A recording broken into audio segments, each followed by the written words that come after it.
Welcome to Beyond the Pulpit, exploring the life and ministry of Walnut Creek Church downtown. To learn more, please visit walnutcreekchurch.org/downtown, or join us on Sunday mornings at 8:30, 9:45, or 11 a.m. in downtown Des Moines. Well, all right. Welcome to Beyond the Pulpit. My name is Derek Wadley. I'm joined here by Dan Rude. Say hi, Dan. Good morning, everyone. And Luke Hookey. Say hi, Luke. Hey, everyone. We are joined today by none other than the illustrative Jon Crane from Walnut Creek South. That's right. And so, JC, thanks for being here. This has been a long, Fun to be with you guys. anticipated time. The momentum has been building. Moment. Sought after. That's quite right. often. That's Yeah, for podcast. yeah. Yeah. This is like your first one, right? So he's so I've turned everyone else down. he's so exclusive. That makes sense. That's how we got him. When you're that illustrative. And it took us, this is our 15th episode, so it took us 14 to get ready Yeah, for that's this. true. It's a good For point. this, great. Well, it's good to have you here, JC. Obviously, you're a pastor at Walnut Creek South, and so why don't you introduce yourself a little bit for the folks that are listening that maybe don't know you? Yeah. So, Jon Crane, a lot of you probably know me as JC. JC. So, those who knew me before Drake tend to call me John, and everyone else calls me JC now. So You were renamed I in was- college. Yeah, that's right. That's usually a good thing, right? Spiritual name. Yeah. It's good initials, you know. Yeah. But I actually got to grow up with the church. My parents came down to help plant the church, so I got to grow up with the church and went to Drake, and God really got a hold of my life at Drake. Some big things happened spiritually for me there, and then went into college ministry for a while, and did that for the next 19 years before getting asked to help pastor at our Southside church plant. And so I've been doing that since around 2015, I think. 15. Wow. Yeah. Wow. So it's Nice. almost been 10 years now. Wow. That's Yep. crazy. I didn't realize it's been that long. I know. Yeah. That time has flown Yeah. by. For real. A lot of good things That's happen. crazy. Yeah. So you are part of one of the first families of Walnut Creek then. So From the womb. From the womb. And I think we learned last week from your dad actually that the first meeting of Walnut Creek Church was on the south side. On the south side. We have deep south side roots from Walnut Creek Church. That's Yeah. right. And humble roots. Like a one bedroom house. Yeah, That's that's right. By right. Lincoln High School. That's right. Yeah, that's great. And so you said that God got a hold of your life while you were in college, but you were a part of one of the families that started the church. You're born into your dad's a pastor, so people aren't born Christians, right? That's what I'm gathering. That's right. That is correct. We did. Yeah. So how did God get a hold of your life then? You grew up in the church, all that. How did God get a hold of your life in college? Yeah. So I had a really good experience with the church. Growing up, I don't remember, a period in my life where I thought I don't want to be a Christian. I don't believe in God, and I made a profession of faith when I was around 7 or 8 years old, something like that. And looking back, it's interesting. The thing that brought on the conversation with my dad at night, I was thinking about how eternity seemed like such a long time. And so I wasn't even scared of hell. I was like, man, eternity sounds like it'd get boring. I was like, so I talked to my dad, can I like renegotiate every like 10,000 years or something? And do I still want to do something? I want to keep doing this. And so he, I don't remember what he said other than I'm sure he shared the gospel, and I prayed and asked Jesus into my heart. And I know many people, I think there are kids who get saved at a young age, but looking back, I think my faith was in my dad. I don't think it was in Christ. He could have told me Scientology was the way into heaven, and I would have just signed right up. And so I loved my dad and had a lot of respect for him, and I did not understand that I personally needed a Savior, I don't think. And I understood Jesus died on the cross, but looking back, it's almost like Jesus was the ticket to heaven, but I kind of thought that's where I'm supposed to go. Yeah. Right. And so growing up, I think for me, one of the biggest idols is just the acceptance of other people and respect of other people. And since I grew up in the church, a lot of the people I looked up to were, just the kids who are older than me in church. And so I think I learned at a young age to act humble and to try and look like a good Christian. And it took a number of things over some time in high school and especially in college where God helped me to see just how deep the sin and self-absorption was in my own soul. And so I don't know a specific date when I became a Christian, but a few of the key moments. I had a friend who was killed by a drunk driver in high school, and so I think that that shook me up in terms of the reality of heaven and hell and the significance of what I've grown up believing. It helped bring a gravity to it that was not there before. And so I think that was helpful in me identifying much more strongly, like Christianity is a big deal, and it's a big deal what people claim to believe about Christ. But I think a lot of that was still just on an intellectual level, like I have the right answers, like I'm okay, like I can if we have a conversation, I feel like I can defend my position and prove Christianity's right.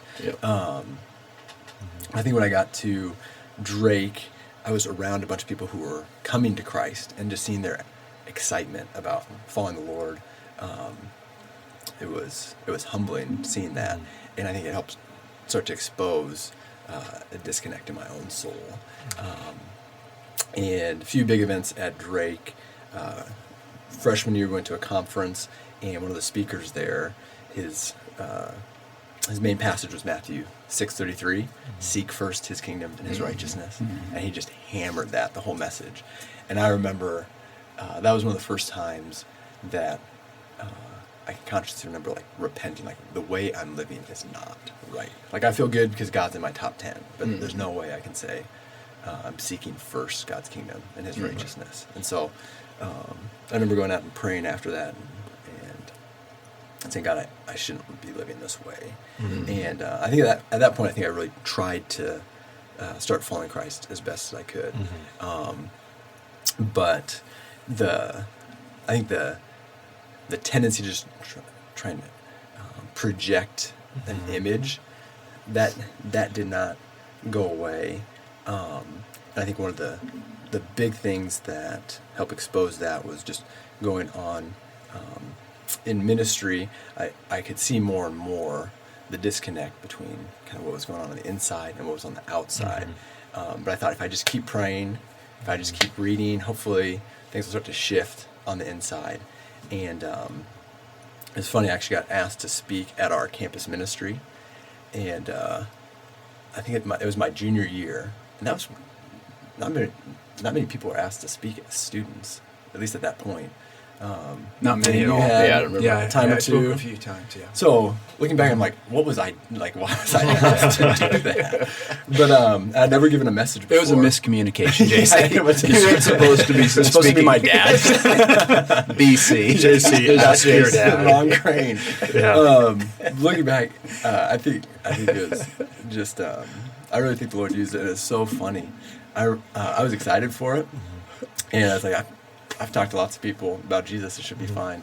And I'd never given a message before, and I remember praying, God, I hope you really change at least one person's life, with this message.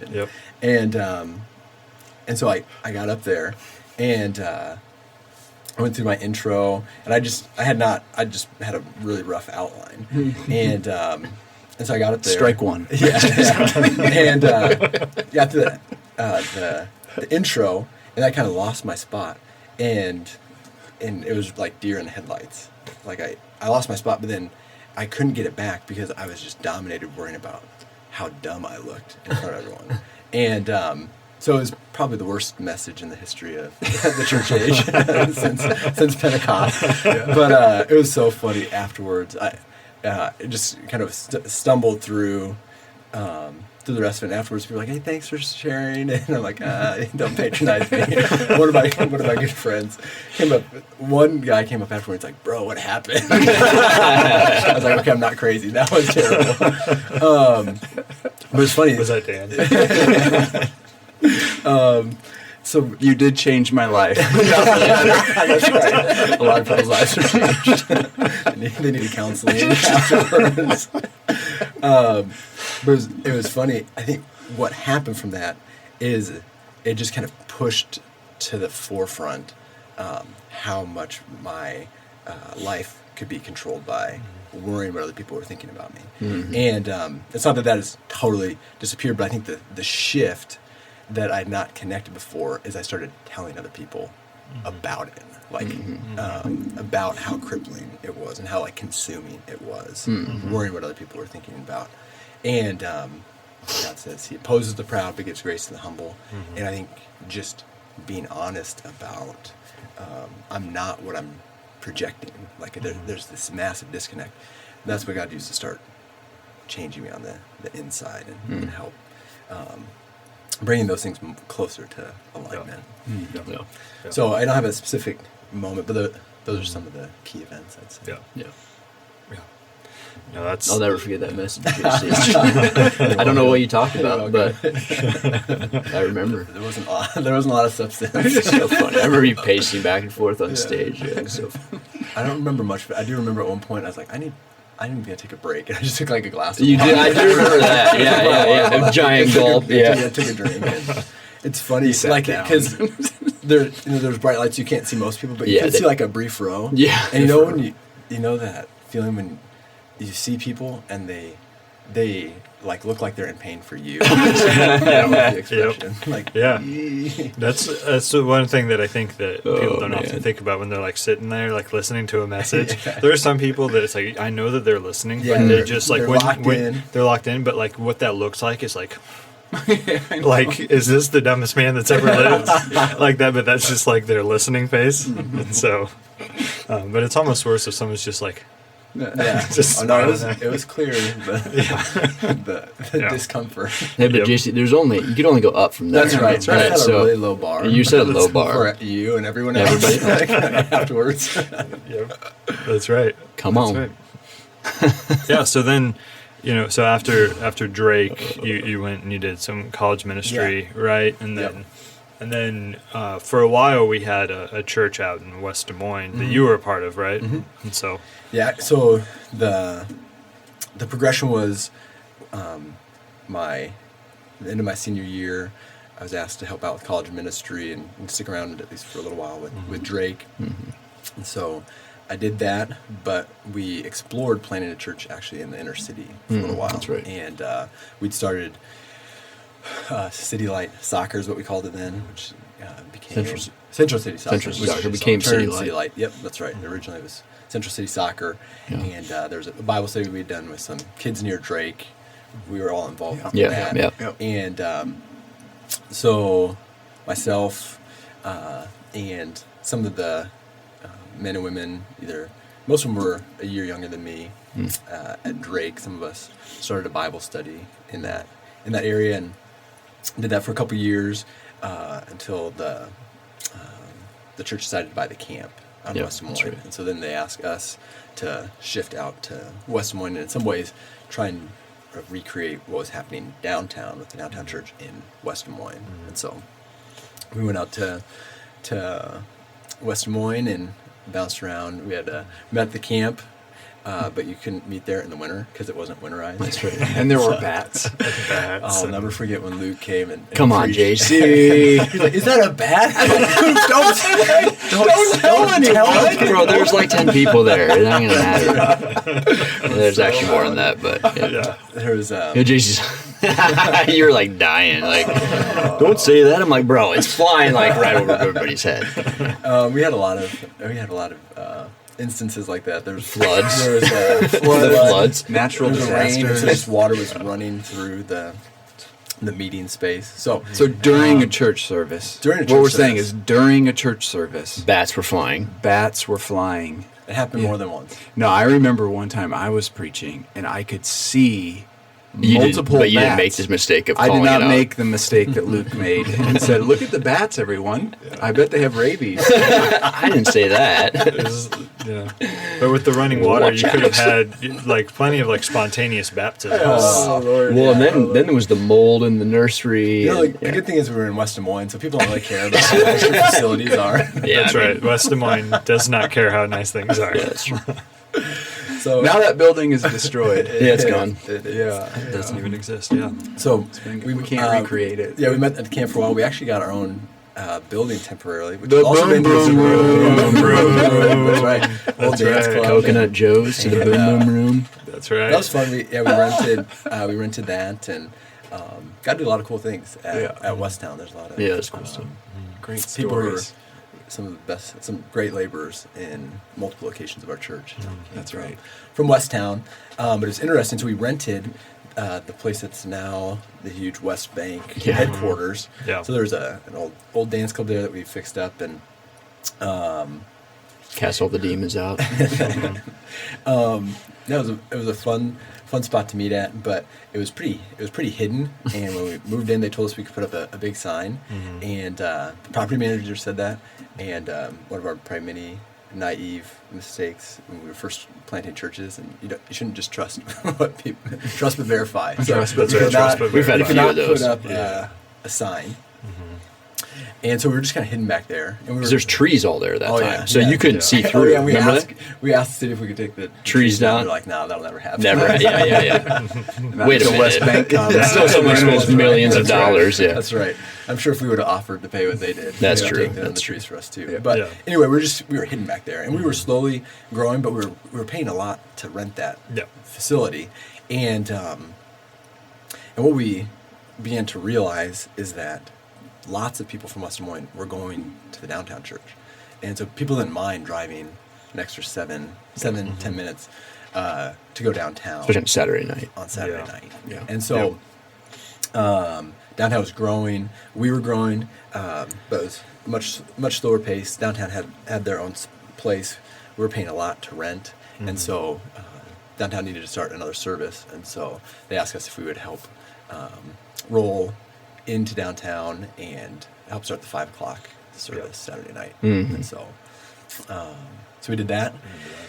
That would have been 2013, something like that. Yeah. Whoa.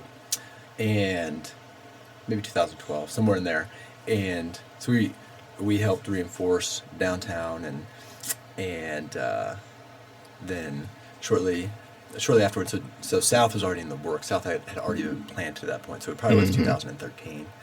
And so I was back downtown for probably a year and a half before I was asked to then go reinforce the Southside and start pastoring there. Yeah. Yep. And Shrine was down there already, right? Shrine was already Yeah, there, he was there. Yeah. But he was not. He wasn't. There He wasn't from the very pastoring. Start. Yeah. Was he pastoring? He wasn't pastoring. No. He was. He was. I can't remember Yeah, the he timeline. was the first pastor recognized. Yeah. at That's South. right. Okay. Yep. Duh. Yeah, that's great. And so then, so that's a lot to get there. So then, once you get south, I mean, you guys have also had kind of a variety of buildings and Oh, yeah. and kind of Situations. some adventures along the way there. Yeah. So, kind of like what have been some of like the joys of planting that location, getting there, and kind of how you've seen God kind of sustain you all. Sure. Some of this is fresh in my mind. I usually blur dates, but we just had our grand opening yesterday, so I was looking at Your grand opening of what? grand opening of our building edition. There we on go, the south baby. side, so we can Nice. get into that too. But in terms of looking back, it's been really cool to see God's faithfulness to our church and providing what we need when we need it, and so to see God's faithfulness, and then to see the faithfulness of the saints. So a lot of church plants don't make it, even with ideal circumstances. And I'd say, in hindsight, there was probably a lot of ways we could have planted South better. There were a number of not ideal circumstances, but so many of the saints have been so faithful. That's right. And so faithful. So there's a lot of there's so many ways South could have not worked out, and I think people are really excited about each other and trying to follow the Lord and reach people. Yeah. And so I'm thankful for that. We've had 5 locations since we started. So actually, we met first at Glad Tidings at another church because we were remodeling Yep. the building we were in on Army Post. So that was a sweet spot for the Saturday night service. Yeah. And Super visible. yeah, it's really visible. Fit the vibe for Saturday night well, and functional, right? Good size for us back then. And at that time, their shrine had been recognized as a pastor when I came over. South actually started this. The team started meeting in 2012, and the launch I think got pushed back a few times, trying to find a location. Spot, yeah. Yeah. But the official launch was January 5th, 2013, on a Saturday night. That's right. And at Glad Tidings, and then I can't remember how long they met there. A couple of months. Few months until we got were into able it. to get into that Yeah. new building. Yep. And Shriner didn't come over for around a year or so after that. After the church was already meeting, and so at the time Dan and Luke came and We were spoke. preaching. Yeah. Spoke at the 5 o'clock service downtown, then the 6 o'clock at South. South, and then back for the 7 o'clock Yeah. service Yep. downtown. So And at one point, circuit at riders. one point, went from west to south, to to downtown. West to south to downtown. So the good old Makes a days. lot of sense. It made a lot of sense. I mean, you're only like you're like, oh, the message went too long, got to get out of here. Or how Right. fast do I drive? Right. Hey guys, we already started meet and greet. When are you going to be here? So Luke got a speeding call ticket. me. So we're not I gonna did not message actually. him. Good work, Luke. Good work. So Sometimes I had somebody else drive me. I'm like, bro, you got to step on it. Like, we got to go. so that's how South got going initially, and that space on Army Post we were really excited about. That was a good home for us, but we were leasing it, and Southridge decided to end the lease, and so they the way it worked out, they had offered it to someone else, and they either didn't realize that they still had a lease with us, so they had to scramble, and so they offered us a place in the mall. And we didn't have any place better to meet at the time. And what was that spot called? The old, Southridge Mall. yeah, but you remember the store? I don't remember what it was. The old Mulberry, or what's it called? Berry. Starberry. Or what was it? What's the babasketball place? It was Yeah, Stefan Marbury. Marbury store. Yeah, I totally forgot about It was that. gigantic. Yeah, and it was 32,000 square feet. It was so big. That's so 32,000 big. square feet. So we What's our building the whole downtown? building we were meeting at 20 was 24, 22. we had been meeting in a building that was 8,800 square feet, and that was like more than enough space. So we got 4 times that. Basically. Oh man. And so we were swimming in there, and trying to make the best of the space. I tell people we were the hottest thing in Southridge Mall. Yeah, because we were About the only thing in We Southridge. were next to the only Yep. thing. Yep. We were the hottest thing. That's in right. Southridge Mall, and by God's grace, we kept slowly growing in unity and numbers, and so we were there for a while, and then in 2018 we could no longer meet there, so we were there for about 2 years, and needed to find a new place, and the best option we could find on short notice was actually Jackson Elementary School. They just built a gymnasium, so That was a great space. so that made it large enough, and it's a good spot on the south side. And but one thing that's wild is that so we had to set up and tear down church each week on Saturday. Man. So we had people who showed up I'll miss at like those around days. 3 o'clock on Saturday, and sometimes wouldn't leave until around 9. Oh. So it's like Long 6-hour week. workday Yeah. on the weekend. Um, And we did not pay very much. It was $0. $0. Well, they got a communion For though. years. we did offer them a meal. We poured something. Running water. So that was just out of the love for the church. Yeah, it was- And so we have had and do have incredible volunteers. Yep. And so we were growing at Jackson, and decided we should go to 2 services. And at that point on the south side, just our demographic had shifted quite a bit. We went from mainly young singles and young couples to a lot of those people Families. had families and a lot of young kids. And so Saturday nights were more taxing, and just with the getting to know the Southside, it seemed like probably Sunday mornings is actually a better time for the community we're trying to reach out to. Yep. And so we shifted to Sunday mornings, 2 services Sunday mornings. After being in Jackson for about a year, probably around 2019. And this whole time, people might be thinking, maybe you should have tried to find a permanent place to meet at. And we were, we were praying for a permanent place since we started on the South Side. Yeah. And we looked at buying places. Since we churches, moved in, we would regularly drive around, make phone calls. Yeah. We looked at multiple churches. buying from churches. We looked at buying property, ran the numbers, and so there's a few times felt like we got close, but we never could find the right fit. And so when we were at Jackson, it was encouraging to see people's love for what we were doing and steady growth. But there was a point where it's like, how long are we going to do this? Like, it felt like we'd exhausted most of our options, and we weren't big enough to make an investment of like buying land or anything like that. We weren't even close to that.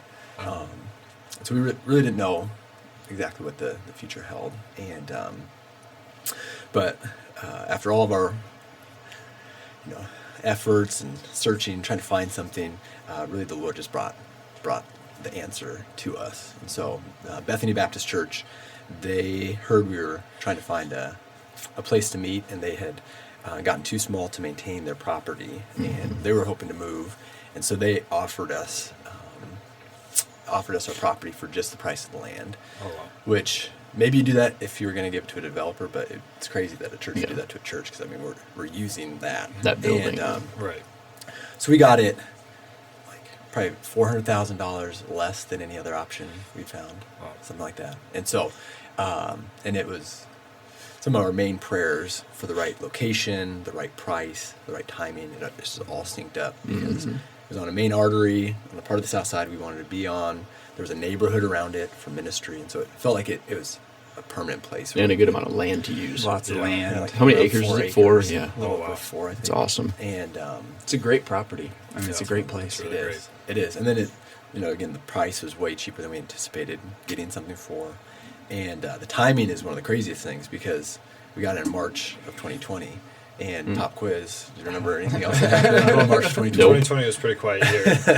That which will not be named. But so about a week later, everything shut down in Des Moines because of COVID. And so I don't know if Des Moines... Is that what it was? I haven't heard of this. Yeah, that's right. So anyway, I'm not sure if Des Moines Public Schools, maybe they're letting outside groups rent now, but they weren't for at least 2 or 3 years. So we don't know where we would have met right. if God didn't provide that. And so we actually had our first meeting in that building the week before COVID, kind of closed everything down. And been meeting there since then.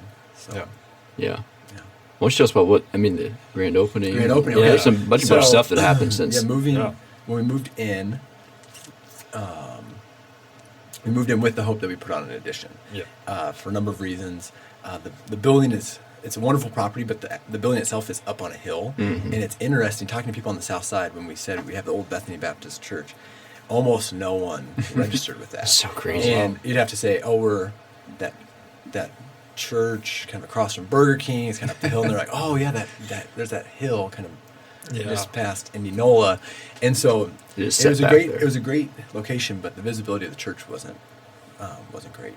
And the space was already we could fit in it, but if we grew much at all, we'd already be at capacity with the current seating in there. And so and even just to use the building for kids club and just things we'd want to be able to offer as a church, we thought we needed more space. And so we moved in explaining, hey, the Lord gave us a great deal with this, and we'd like to do an addition soon. And so we did a 3-year campaign to make sure that the church was bought into that.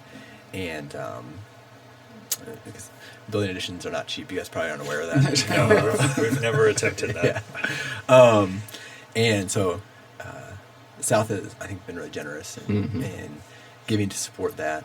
I was looking back. We set a threshold of think $25,000 for people to pledge before moving ahead, and we over the 3 years, that 3-year campaign that we did ended in the spring, and we brought in well over $250,000 from people on the Southside, and we already had some money set aside as well for that. And so we moved ahead and put on an addition on the front, and it has been it's been wonderful to have that. So it's been better for our church I mean, on it Sunday looks mornings. awesome. It's Yeah, awesome. It looks great. It's been so much nicer on Sunday mornings. People don't have to feel like they have to get rushed out to make Yeah. room for the next service. People can Super mingle usable. and talk. We've been able to start our own kids club, which is people love that. It's gone excellent, and almost everyone in the church is doing that. Everyone with kids on Wednesday nights, and we wouldn't be able to do that without the addition. Many of the people who've come have come because they saw us putting on the addition. More and more people, when I explain where the church is, they connect. They know where that's at. Yeah. And people have come just because they wanted to check out what's happening. Yep. Awesome. And because we added it, we have space to grow. Yep. And by God's grace, we're still steadily growing. So this past Sunday, you guys just celebrated that, right? So the grand Kind of the opening, grand we're opening. celebrating that we've completed all the major components of the Yep. building addition. So Cool. yeah. That's great. I love that you said all the major components. That kind of feels like a building project's never quite done. I know. There's still some things we want to do on the inside, and there's one requirement the city added for us to do a small fence we have to put on, similar to what you guys have done. Yeah, So, the black fencing. But Yep.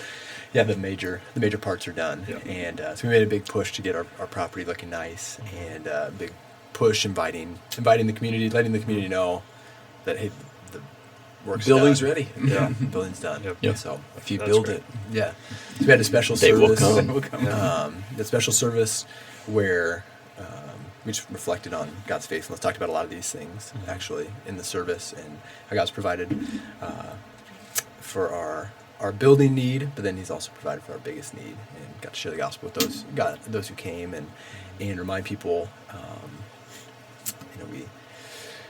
we don't want to put our hope in a building. Yeah. Right. You know? That's right. So it's a tool, but we don't want to get bigger for the sake of being bigger. Right. And we want people to come to hear the gospel and to become laborers on the Southside, and have a heart to reach their spheres of influence for the gospel.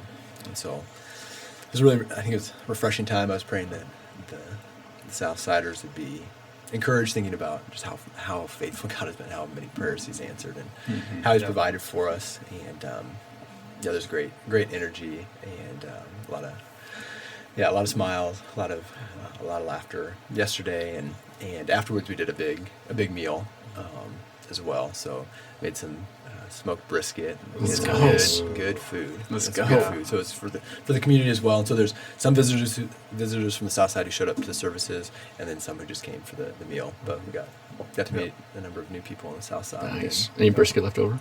And there is. You can talk about that after. Yeah, it's good.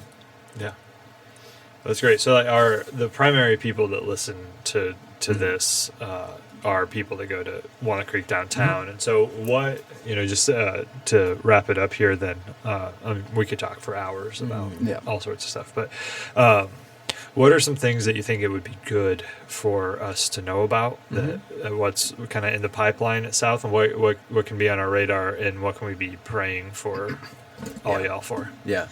So a lot of energy has been directed towards the grand opening, and so it feels like kind of coming down off of a big lift for that. So a lot of people putting a lot of time in and energy to help out with that. I think moving forward, I think people can be praying just for God's grace to just be faithful in just reaching out and having still trying to keep a church plant mentality. I don't want us to kind of get comfortable. We have a building now, and we do want to invite people in, Right. but we don't want to have kind of an attitude. We'll just have our building.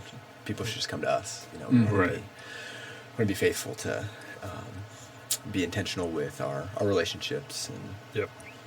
all across the board, obviously. But my big prayer is that there'd be more and more people living on the South Side who are really intentionally loving their neighbors and living out the gospel on the South Side. And one of our prayers is that between us and a number of the other gospel preaching churches that we have good relationship with on the South Side, that eventually we get to a place where every neighborhood has Christians who are living out the gospel on the South Side. Yeah. And so we were hoping God does something really amazing on the South Side. And it's cool just looking back over the last 10 years, some of the work God has been doing in the churches on the South Side. And so we're excited and hoping that continues and that we can be a part of that. We're willing. So there's, I think, prayers just for faithfulness. We have lots of young families who are who help plant the church, who now they're still trying to help it. So much of their time and energy is invested into their kids, and so even just figuring out a lot of community groups are kind of trying to figure out how to best utilize their meeting times, so that they're better able to integrate new people into community groups. So yeah, maybe a way to wrap all that up is to pray for more laborers and to pray for our wonderful laborers that we have had, just for wisdom and a lot of the people who've helped plant the church, just for what laboring on the South Side looks like now. But we need more laborers, and we need more people who can meet with others and just help them along spiritually, and that's always a need for the church. That's right. That's the continual need, but I sense that right now. So we don't have any major initiatives right now planned for the fall, but the big thing I'm sensing is we just need to be faithful with the people God's brought around, and we need to have more people who grow to a place where they're able to get in God's word with others and come alongside others and help them grow spiritually. Yeah, that's right. Great. Sweet. Well, thanks for being here, JC. It's always a joy to be able to sit down with you, and we'll be praying for you and for South, and thanks for being here. Yep, it's fun. Awesome. Thank you for listening to Beyond the Pulpit. Visit walnutcreekchurch.org/downtown to learn more about the church and to submit a question for an upcoming episode.